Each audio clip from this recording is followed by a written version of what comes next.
I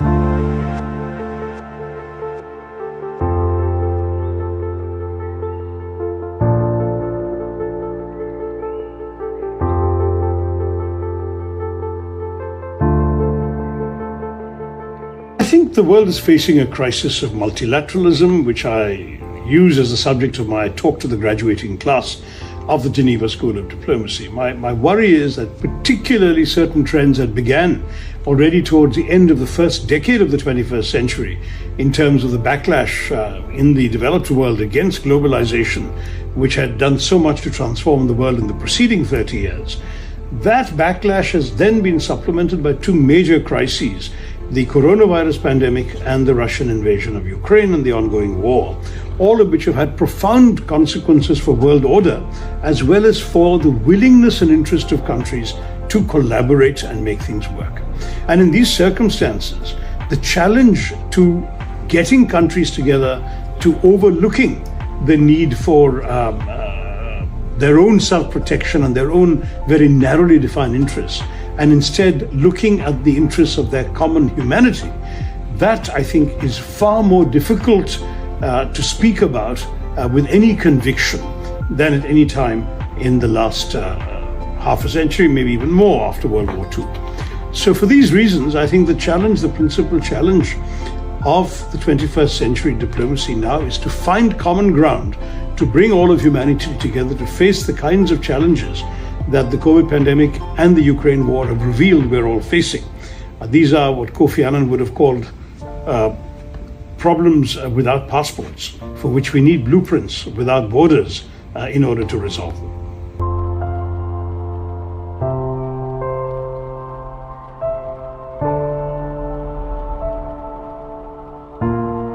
I think that the fact is that the world today is changing with dizzying rapidity. Politics has been transformed by the onset of the internet, for example, which has added different ways of reaching out to people, to the electorate, but also equipped governments, authoritarian elements, and non-state actors, including terrorist groups, with new tools to reach and influence people, including through false propaganda and so on. And now the advent of artificial intelligence has compounded the matter with the profusion of so-called deep fakes, where you don't even really know whether the video footage you are watching of somebody saying something stupid or inflammatory or insulting or whatever is genuine or not.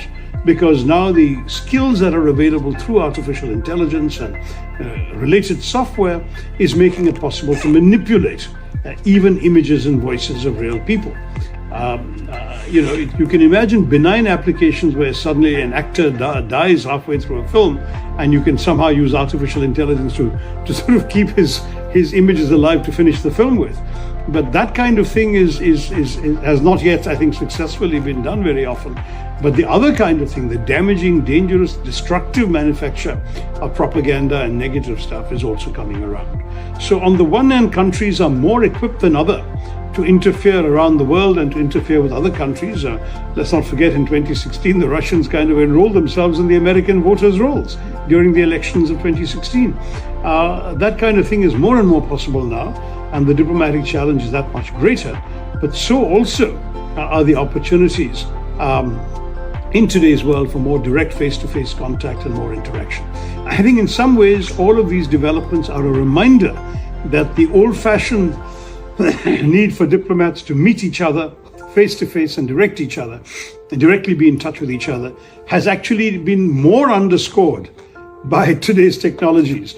It's easier to have international meetings in virtual time and virtual space, but it's also all the more necessary to eliminate misunderstandings and manipulation that people see each other face-to-face and develop trust in relationships.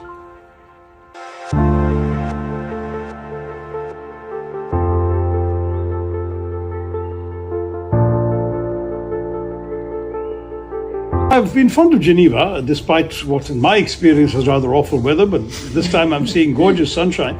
It's a lovely town, things work. The Swiss are amazingly both neutral and at the same time committed to the right human values, and I find it a great satisfaction to be here. I've not come often enough since I left Geneva in 1989, which is an alarming 34 years ago.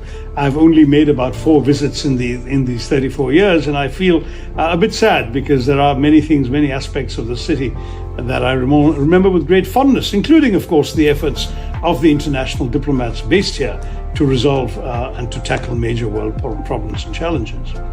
As for your students, I think it's very important that Geneva is the right forum for an international institution like this that trains young people in the art of cooperation across national borders, in dealing with international relations challenges, and at the same time in the skills of diplomacy and effective communication. I think the Geneva School of Diplomacy has filled a very different need, and its 20th anniversary, showing it growing from strength to strength, is testament to the fact that that need is being very effectively fulfilled.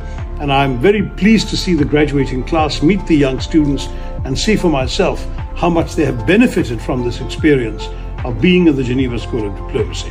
My congratulations to them and to all of you at GSD for what you've been able to achieve here.